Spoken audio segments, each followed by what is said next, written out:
반갑습니다. 오늘은 실족하게 하는 일이라는 제목으로 말씀을 준비했습니다. 여러분, 그 실족하게 한다는 말이 무슨 말인지 아세요? 실족한다는 것은 이제 넘어진다는 뜻이죠. 넘어진다. 실족. 발의 힘을 잃어가지고 넘어진다는 그런 뜻입니다.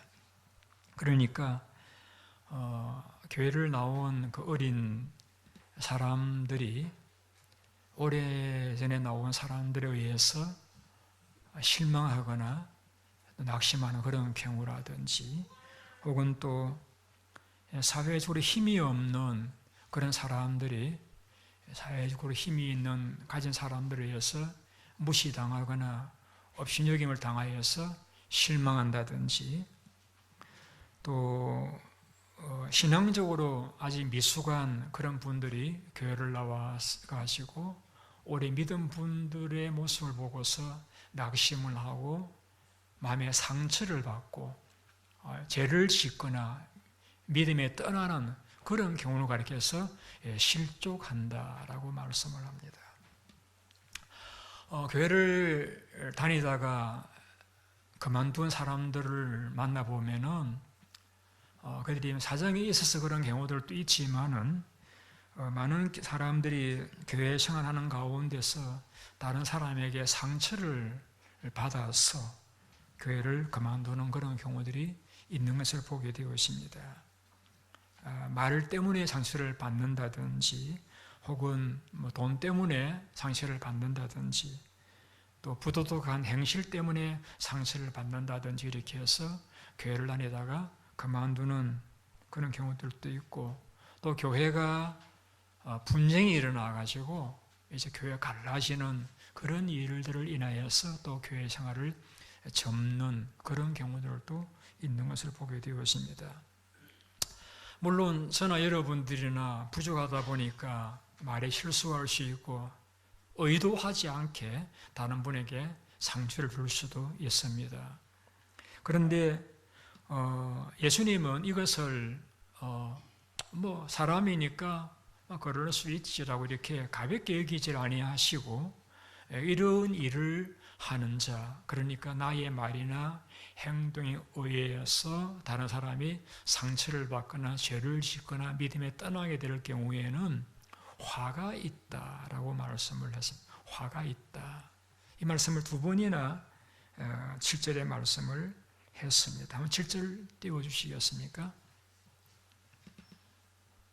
실족하게 하는 일들이 있음으로 말미암아 세상에 화가 있도다. 그 자신도 화를 당하고 또 실족해 한 사람도 화를 입게 된다는 것이죠. 실족해 하는 일들이 없을 수는 없으나 우리가 다 부족하기 때문에 의도치 않게 또 잘못함으로 없을 수는 없지만은 실족하게 하는 그 사람에게는 화가 있도다. 그러나 화가 어떤 화냐? 6절을 띄워주시기 바랍니다. 6절. 여기 보면은 실족하게 하는 사람은 누구든지 나를 믿는 이 작은 자 중 하나를 실족하게 하면은 차라리 연자 맷돌이 그 목에 달려서 깊은 바다에 빠뜨려지는 것이 낫다라고 말씀을 했습니다. 연자 맷돌이라는 것은 맷돌 중에 하나인데, 보통 맷돌은 사람이 이렇게 손으로 이렇게 돌려서 이제 콩이라든지 또 밀을 가루로 만드는 것인데, 연자 맷돌은 나귀가 돌리는 맷돌입니다. 그냥 크죠. 그걸 목에다가 이렇게 묶어가서 던지면은 아무리 수영을 잘해도 깊은 바다에서 다시 올라올 수 없고 죽게 되죠.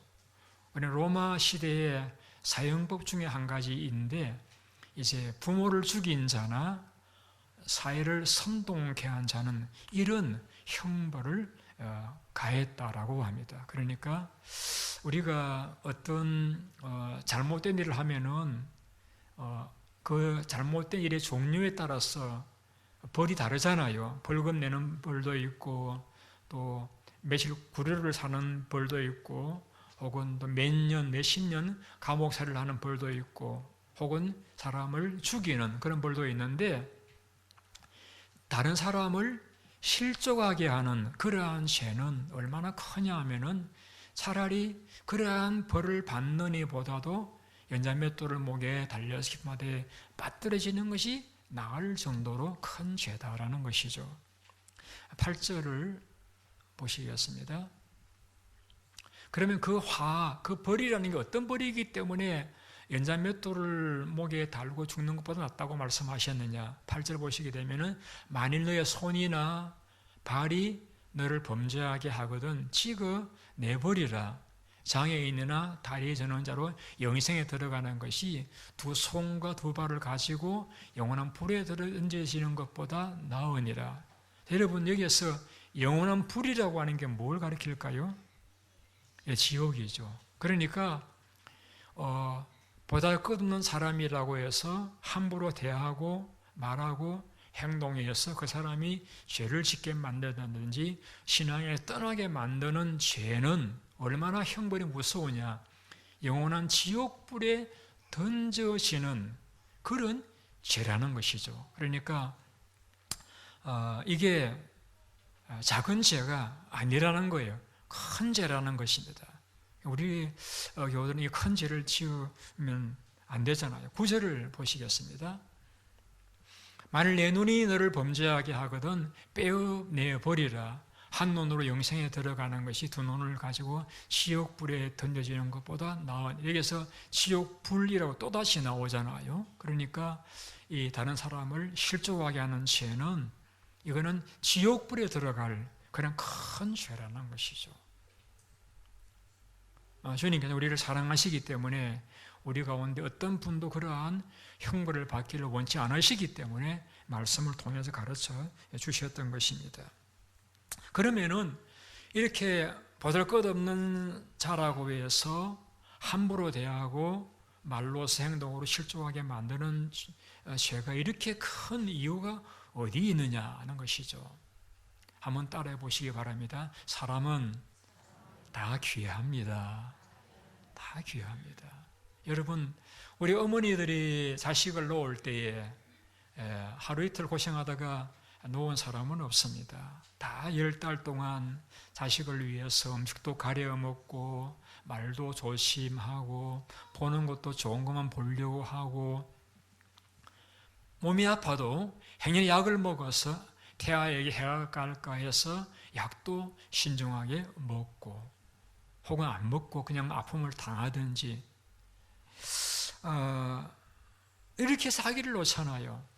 또 아기를 놓는 과정에서 잘못되어져 가지고 허리가 틀어진다는 이렇게 해서 평생 또 고생하는 그런 경우들 또 있잖아요. 다 그렇게 해서 우리가 다 태어나잖아요. 그런 어머니의 사랑과 희생으로 태어난 사람이 우리 모두인 것이죠. 우리가 보기에는 뭐 나은 사람 또 못난 사람이 있을지 모르지만은 다 귀한 어머니들의 희생에 의해서 태어난 이들이기 때문에 그러한 이들이 어떤 말이나 행동에 의해서 상처를 받고 믿음에 떠나게 된다라고 하면은 이거는 대단히 큰 죄라는 것입니다. 우리가 몰에 가서 혹은 인터넷을 통해서 물건을 살 때에 어떤 물건은 10불을 주고 어떤 물건은 100불을 주고 또 집을 살 적에는 몇십만 불을 주고 사는 그런 경우들도 있습니다. 그래서 내가 10불을 주었다는 것은 그 물건은 10불의 가치가 있는 것이란 뜻이고 100불을 주었다는 것은 100불의 가치가 있다는 것입니다. 그러면은 우리 사람들은 얼마짜리일까요? 여러분, 하나님께서 우리를 지옥 형벌에서 건져내시기 위해서 그의 외아들 예수님을 십자가 위에서 죽게 만드셨습니다. 그러니까 우리는 예수님짜리입니다. 예수님 말이 좀 이상합니다만 예수님짜리. 그러니까 하나님의 아들 예수님을 희생시키셔 가지고 우리를 구원하시기 때문에 우리가 아무리 보기에는 보잘것없이 보일지라도 그만큼 가치가 있고 값비싼 존귀한 존재라는 것이죠. 이런 존재가 업신여김을 당하고 실족하게 돼 만든다라고 알죠. 그 죄가 적지 않다라는 것입니다. 여러분이 아시다시피 예수님은 천지를 만드실 때에 함께 만드셨던 일을 하셨고, 또 지금도 모든 사람들이 복을 받거나 저주를 받는 일에 관여하시는 대심판주가 되시고 하나님의 아들이십니다. 그러한 분이 우리의 구원을 위해서 희생되셨잖아요. 그러니까 여러분 자신을 생각할 적에도, 다른 사람을 바라볼 적에도 정말 값비싼 고귀한 존재라는 사실을 기억을 하신다고 하면은 우리가 좀 더 신중하게 대할 수 있지 않을까 생각이 되어집니다. 여러분, 성경은 예수 믿는 사람들을 예수님의 신부라고 말씀하고 있습니다. 주님이 이 땅에 오실 적에 우리가 함께 들림받아서 천국에서 영생하도록 살게 될 예수님의 신부, 천국을 상속받을 하나님의 자녀라고 말씀하고 있습니다. 그러니까 우리가 천국을 소유할 그런 자들이기 때문에 세상 사람들 기준에 볼 적에 무시하고 또 보잘것없이 보이는 그런 이들도 그렇게 귀하고 존중하기 때문에 그런 이들을 넘어뜨린다든지 범죄하게 만든다든지 상처를 주는 것은 큰 죄가 된다라는 것입니다. 그래서 어떤 경우에 그러면 사람들이 상처를 받느냐, 오늘 본문은 이렇게 말씀하고 있습니다. 우리 10절을 같이 한번 보시겠습니다. 같이 읽어보시겠습니다. 삼가 이 작은 자 중에 하나도 뭐 하지 말라고요? 없이 여기지 마라. 그러니까 없이 여기지 말라는 말씀은 없이 여김을 당할 때에 상처를 받는다는 뜻이죠. 없이 여김을 당할 때 상처를 받는다.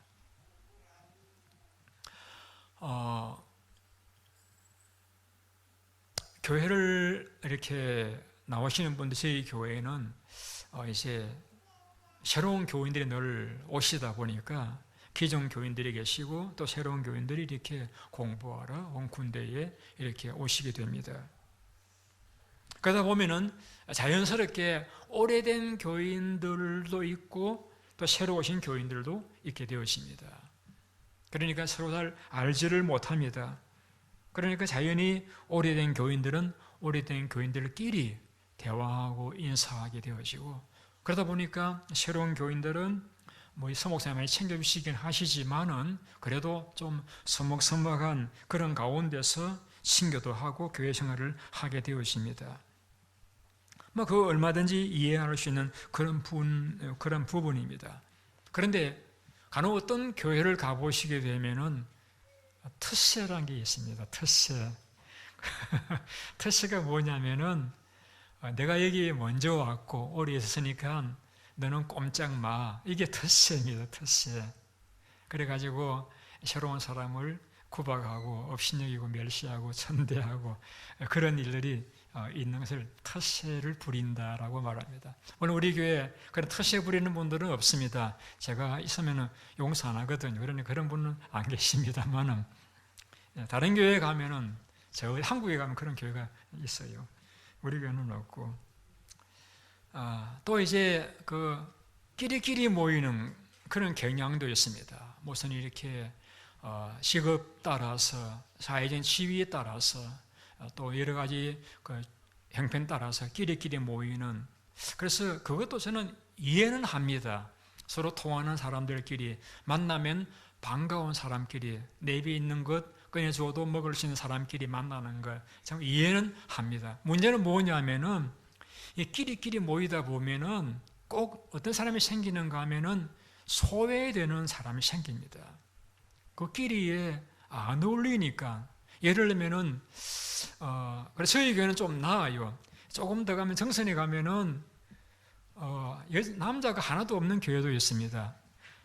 그런 교회 가면은 목사님은 이 끼일 데가 없는 거예요. 이 여자도 아니고 그렇다고 교민도 아니고 군인도 아닌 것이 이 사람까지 보이지도 않는 그런 경우도 있을 수 있습니다. 그러니까 그런 경우에는 일부러 이렇게 터세를 부린 건 아닌데 소외를 당한다 혹은 소외를 느낀다라는 그러한 이제 현상이 일어나게 되어지는 것이죠.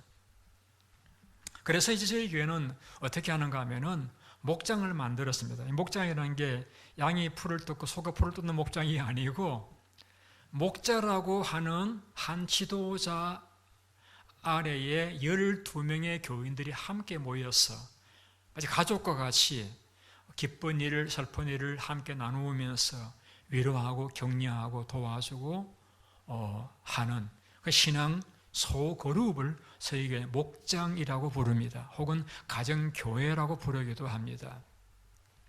이 목장을 어떻게 편성하느냐 하면은 원하는 사람끼리 모입니다. 원하는 지도자에 따라서 지원을 해가지고 목장을 편성을 합니다. 그러니까 그 목장에는 그 원하는 지도자를 따라서 모인 사람들이기 때문에 다 마음이 통하고 맞는 사람들이라고 할 수가 있습니다. 그래서 이제 가보니까 그게 아니네 그런 경우는 한두 번 정도는 옮길 수 있는 기회를 제공합니다. 그러나 가능하면은 한번 정했으면 그곳에서 원하는 목자 밑에서 신앙 지도를 받으며 함께 지내게 합니다. 그래서 교회 오면은 그분들이 반갑게 맞이해주고 신고 시간에도 같이 앉아서 음식을 먹으면서 위로받고 위로를 얻기도 하고 그래서 가족과 같이 그래서 전도도 하고 기도도 하고 도와주는 그런 선물 천국과 같은 교회와 같은 그런 곳이 목장입니다. 그런데 이제 그런 기관만 교회에 있는 게 아니라 또 여전도회라고 하는 이제 봉사기관이 있고 또 성가대라고 하는 또 이제 섬김의 기관도 있고 또 교사회라고 하는 또 가르치는 기관이 있다 보니까 남전도에도 있기도 하고 합니다만은 그러니까 그 기관 활동을 하다 보니까 또 그 활동에서 또 서로 친하게 되어지고 가까워지는 분들로 생기게 되잖아요. 그러니까 교회 생활하다 보면은 목장에도 소속이 되기도 하고 어떤 기관에 소속되기도 하고 이렇게 두 군데 소속을 우리가 하게 되었습니다. 그런데 기관이라고 하는 것은 한마디로 봉사하기 위한 기관이잖아요. 성가대라든지 또 예전도회라든지 또 교사회라든지 다 봉사하는 기관이에요. 그 봉사는 그 봉사하기 위해서 모인 데서 끝나셔야 됩니다. 그렇지 않고 이것이 하나의 그룹이 되어지다 보면은 결국에는 무엇이 피해를 보는가? 목장이 피해를 보게 됩니다. 그런데 예를 들어서 우리 목자는 밥도 한 번 안 사주는데 우리 성가대장은 날마다 밥을 사줘.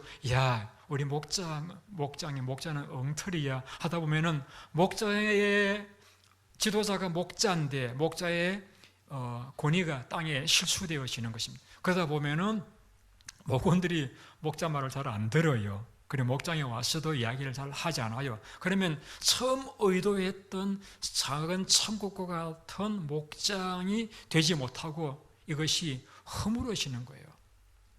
우리 교회는 10개의 목장으로 이루어져 있는데 이 목장이 무너지게 되면 결국은 교회가 무너져 버리는 그런 결과에 이르게 되어지는 것입니다.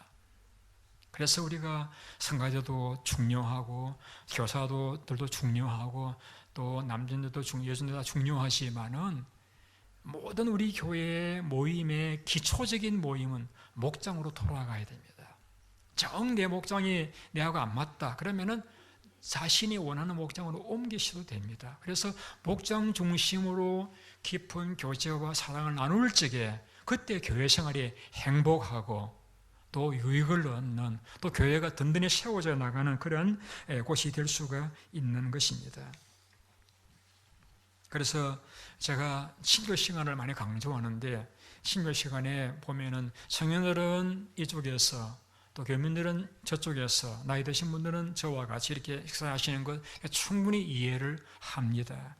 그러나 때로는 새로운 분이 오시게 되면은 새로운 분들과 같이 앉아서 좀 대화도 나누어 드리고 이렇게 하다 보면은 새로 오신 분들이 좀 덜 서먹서먹하고 빨리 교회에 적응할 수가 있겠지요. 그래서 새로 오신 분들이 이 교회에서 나를 아무도 챙겨주는 사람이 없다 하는 그러한 외톨이 감정을 느끼지 않도록 하는 것이 중요하다고 생각을 합니다.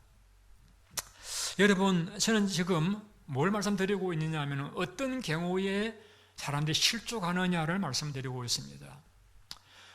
어떤 여러분들이 예수 믿어 실제 예수님 보고 만나보고 예수 믿었습니까? 만나보시지 않으셨어요? 그런데 저도 예수님 만나고 예수 믿은 건 아닙니다.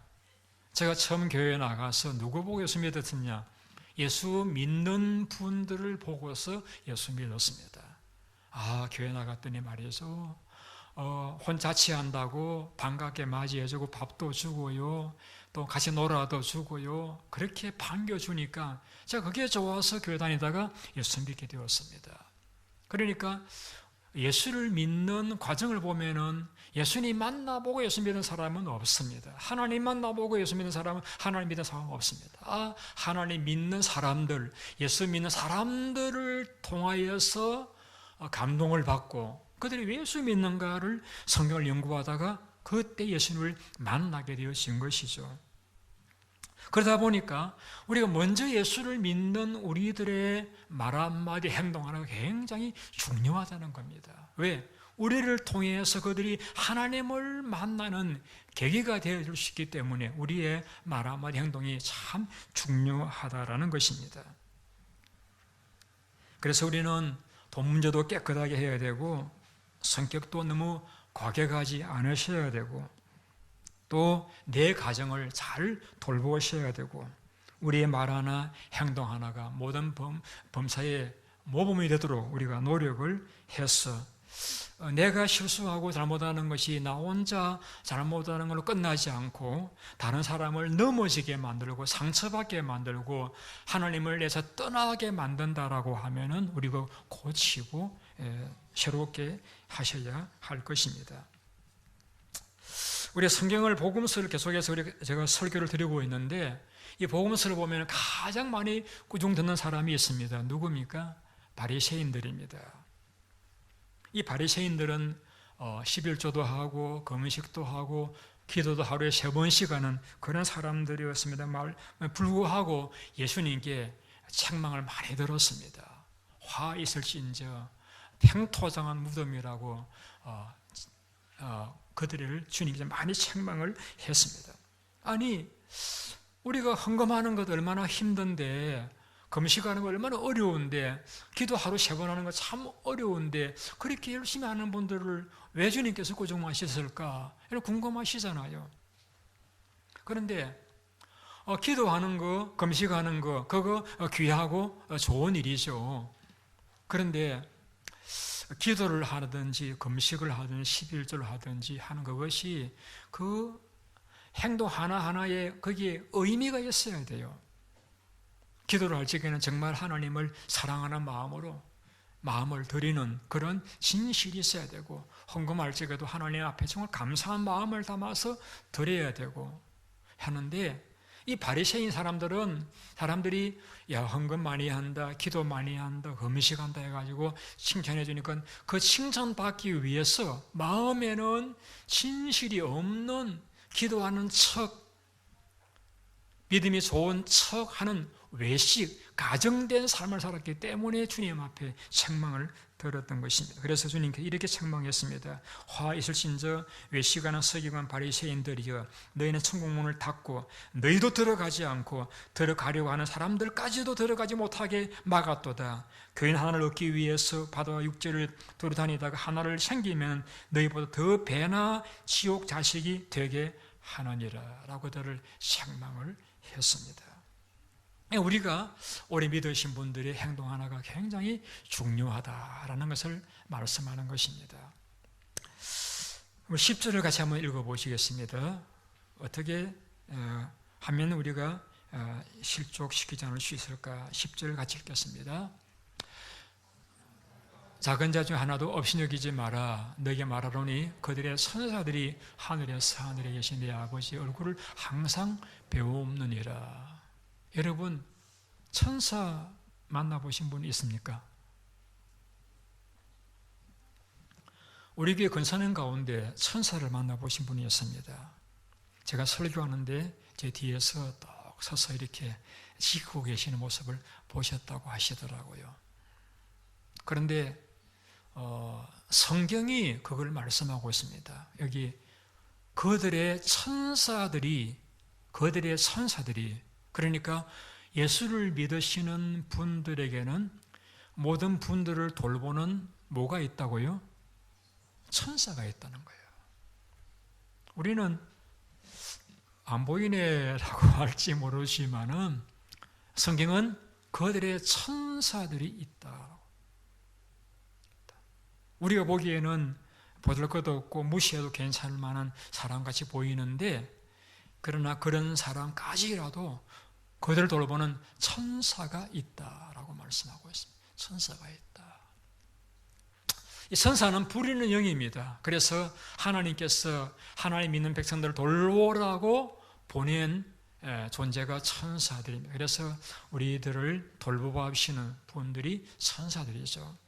그런데 오늘 업신여기지 말라 소자 이야기를 하면 천사가 왜 하느냐 하면은 그 천사들이 뭘 한다라고 했는가 하면은 하늘에 계신 아예 아버지 얼굴을 항상 배워옵느니라. 이게 무슨 뜻일까요? 천사가, 우리를 돌보는 천사가 하나님의 얼굴을 늘 배워옵는다. 군무원이 인사하는 것을 말씀하는 것입니까? 어떤 의미일까요? 이 의미는 우리의 삶을 늘 지켜주시고 돌보시면서 그 상황을 하나님 아버지께 항상 뭐 한다고요? 보고한다는 거예요. 그러니까 예를 들어서 제가 어떤 사람을 업신여긴다라고 합시다. 그러면은 그 사람을 돌보는 천사가 하나님 박 목사가 김 씨를 업신여기네요. 보고한다는 거예요, 여러분. 여러분 섬찟하지 않으세요? 내가 무시할 만한 사람, 여러분 무시당하는 사람은 무시당할 만한 이유가 있어요. 막 가난하다든지 못 배웠다든지 주변에 사람이 없다든지 행동이 좀 특이하든지 무시할 만한 이유가 있어요. 그러나 그럴지라도 그렇다고 해서 무시할 적에는 그 사실을 그를 돌보는 천사가 하나님께 보고를 드린다니까요. 그 하나님께서 어떻게 하시겠습니까? 안 되지. 그러면 안 되지.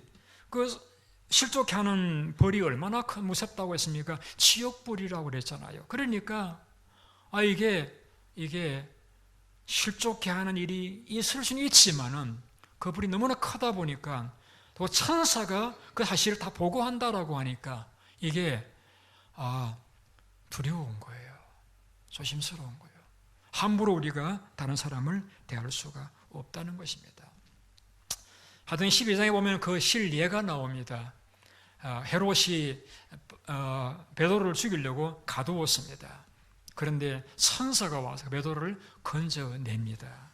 그래서 나중에 그 초대 교회들이 말하기를 베드로의 천사가 왔다, 그렇게 표현을 한 적이 있습니다. 그래서 우리는 소자를 식족시키는 것이 있을 수는 있지만은 참 두려워해야 될 일이다라는 것을 알 수가 있습니다. 그럼 제가 이제부터 간단하게 몇 가지 말씀드리고자 하는 게 무엇이냐면, 어떻게 하면은 실족시키는 일을 하지 않을 수가 있느냐 하는 것이죠. 오늘 본문을 보시게 되면은 이런 말씀이 있습니다. 우리 8절 말씀 한번 다시 보시겠습니다.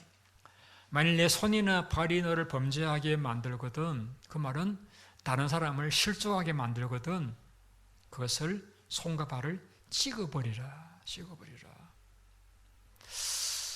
여러분, 이 말은 실제적으로 손과 발을 찍어버리라는 뜻은 아니에요. 실족시키는 죄가 무서운 죄이기 때문에 그런 일을 하는 습관이 있다라고 하면은 그걸 좀 두렵게 신중하게 생각을 하고 그 행위를 끊어버리라는 그런 뜻이 되겠습니다. 저는 여러분들이 다 건강한 손, 발을 가지고 살아가시기 원합니다. 그런데 여러분이 건강한 손이 너무 건강해가지고 다른 사람을 폭력을 행사한다든지, 건강한 손을 가지고 도박에 사용되어져서 가정을 망하게 만든다든지, 건강한 발이 잘못된 길을 걸어가서 개인과 가정을 패망케 만든다라고 하면은 차라리 손과 발이 없는 게 더 나을 수도 있겠다라는 겁니다. 그 다음 줄 9절을 보시게 되면은 눈의 이야기가 나오죠. 눈이 너를 범죄케 하거든 빼어버리라고 했습니다. 우리 눈이 보배잖아요. 보배인데 이 눈이 다른 사람을 업신여기고 멸시하고 무시하는 그런 일에만 사용되어진다라고 하면 차라리 눈이 없는 것이 더 나을 수도 있다라는 것이죠. 우리가 배워서 아는 것 얼마나 감사한 일입니까? 그런데 배워서 아는 그것이 교만해서 못 배운 사람들을 무시하고 넘어지게 만든다라고 하면 차라리 우리가 배우지 못한 자처럼 치매에 걸리는 게 오히려 더 낫지 않겠는가 하는 그 말씀을 하고 있는 것입니다. 우리가 조심해야 된다는 것이죠. 두 번째는 사랑하면 됩니다. 우리가 다른 사람을 사랑하면 됩니다. 어떤 교육과정에 가니까 처음 만난 저를 그렇게 반겨주는 강아지들을 만났습니다. 막 제 입에 입 맞추려고 막 달려들고, 나는 좋아하지도 않는데 막 입 맞추려고 그렇게 제가 강아지 싫어한다는 게 아니고 처음 만났는데 막 입 맞추려고 그러니까 제가 난감하죠. 그런데 여러분, 이 강아지들도 자기를 좋아하는 싫어하는지 알까요, 모를까요? 알아요. 아이들은요, 알아요. 그러면 어른들은 더 잘 알아요. 지금 꾸중하는데 나를 미워서 꾸중하는지 좋으면서도 꾸중하는지 알아요. 나를 사랑한다라고 하는데 정말 이 발린 말인지 정말 사랑하는지 다 알아요. 그런데 실족해 하는 일이 없으려고 하면은 다른 사람을 뭐 하면 된다고요? 사랑하면 됩니다. 사랑하면은 넘어지는 없습니다. 내가 사랑하면서 꾸중하면은 오히려 그걸 고맙게 여기고 받아들입니다. 사랑하면은 남을 실족시키지 않고 남을 세워주는 그런 결과에 이르게 되어지는 것입니다. 예수님 이렇게 말씀했습니다. 너희가 서로 사랑하면은 모든 사람들 너희가 내 제자인 줄 알 것이다 라고 했습니다. 여러분, 예수를 모르는 사람들은요, 우리가 예수 믿는 사람인지 아닌지 어떤 때 아느냐, 교회 나가는 거 보고서 아는 게 아니라 우리가 서로 사랑할 때, 저분은 하나님의 사람이구나, 예수 믿는 사람이구나 알게 된다는 것이죠. 우리가 내 몸을 불살하게 내어주고 우리가 아무리 진리를 이야기한다 할지라도 내가 사랑이 없이 한다라고 할 적에는 다 그것이 아무런 의미가 없다라는 것입니다. 그래서 진리를 내가 이야기해도 사랑을 가지고 이야기하면은 결코 상처받지 않습니다. 우리가 다른 사람을 사랑하면은 실족해하는 일들을 우리가 방지할 수가 있습니다. 마지막 한 가지, 우리가 사명을 생각을 하면 됩니다. 예수님이 땅에 오셔가지고 포로된 자 자유케 하시고 눈먼 자 보게 하시고 눌린 자 자유케 하시고 가난한 자의 복음을 전하셨습니다.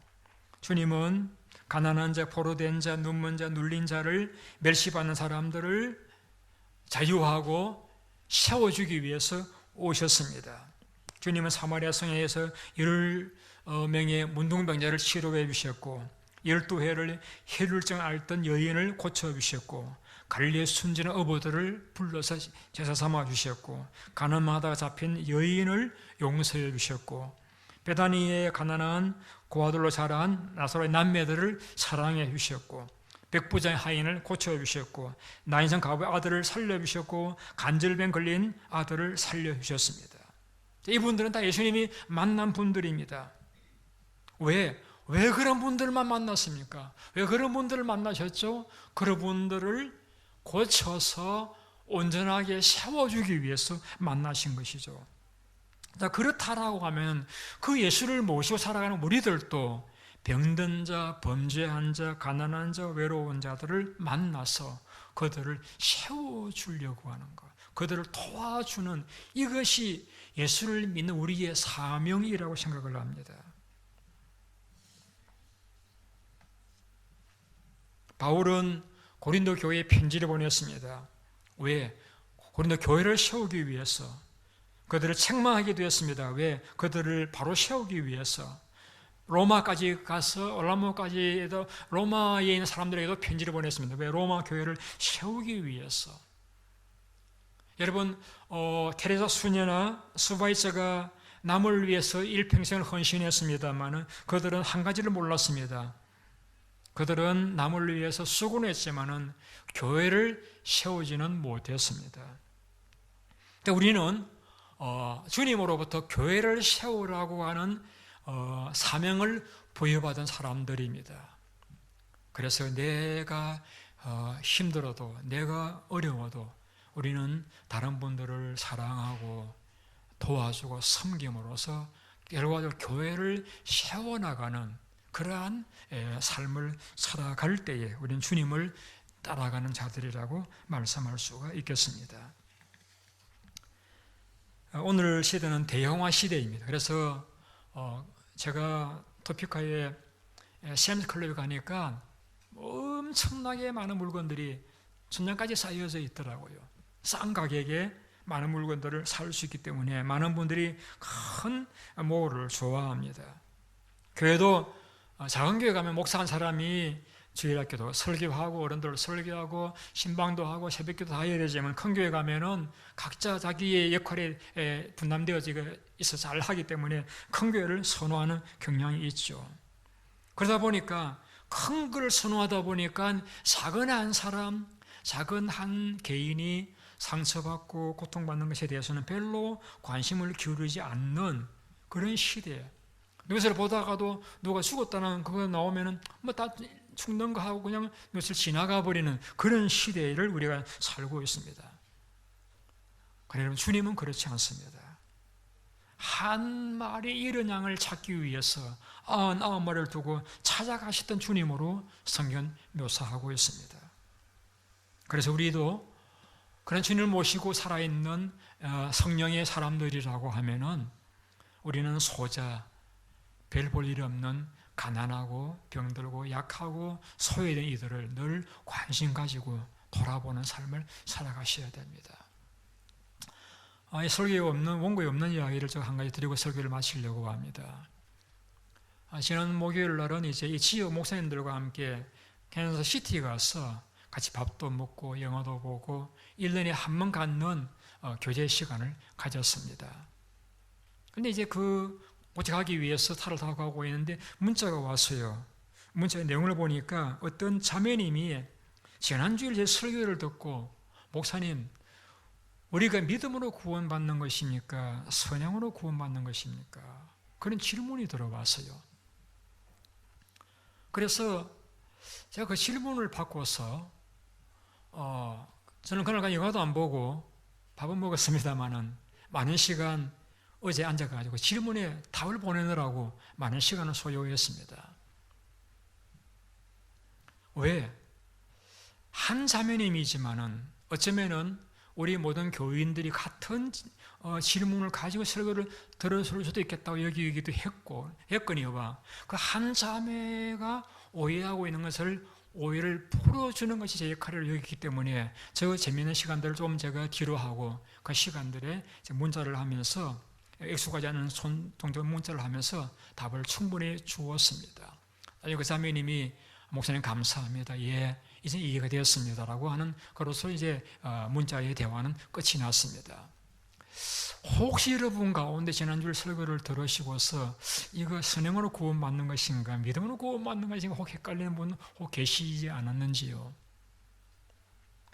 제가 간단하게 한 1분 정도의 설명을 드리겠습니다. 우리가 믿음으로 구원받는 것 사실입니다. 성경이 우리에게 믿음으로 구원을 받는다고 말씀하고 있습니다. 그러면은 왜 예수님께서는 복음서에서는 가난한 자, 병든 자, 갇힌 자, 외로운 자를 돌보지 않는 사람들은 하나님을 돌보지 않은 것으로서 여기고 지옥불에 던지라 이렇게 말씀을 하고 있습니까?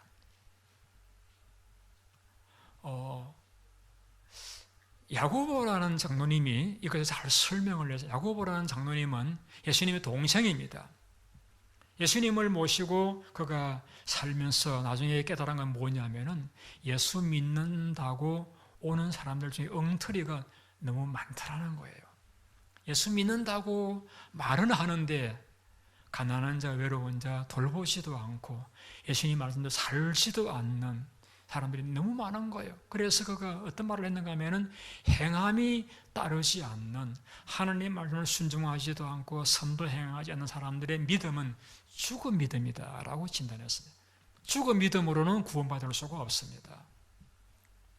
그래서 주님께서도 선행을 행치한 사람들을 지옥불에 던져진다라고 하는 것은 그들의 믿음이 없어서 던져진다라기보다는 그들의 속에 그들의 진정한 믿음이 없기 때문에 그렇게 선을 행하지 않고, 그래서 그들이 그러한 결과를 맞이하게 되는 것으로서 설명을 하신 것입니다. 제가 짧은 제가 말씀드려서 이해가 안 되시는 분들은 생명의 산 과정을 수강하시기를 바랍니다. 우리 기도하겠습니다.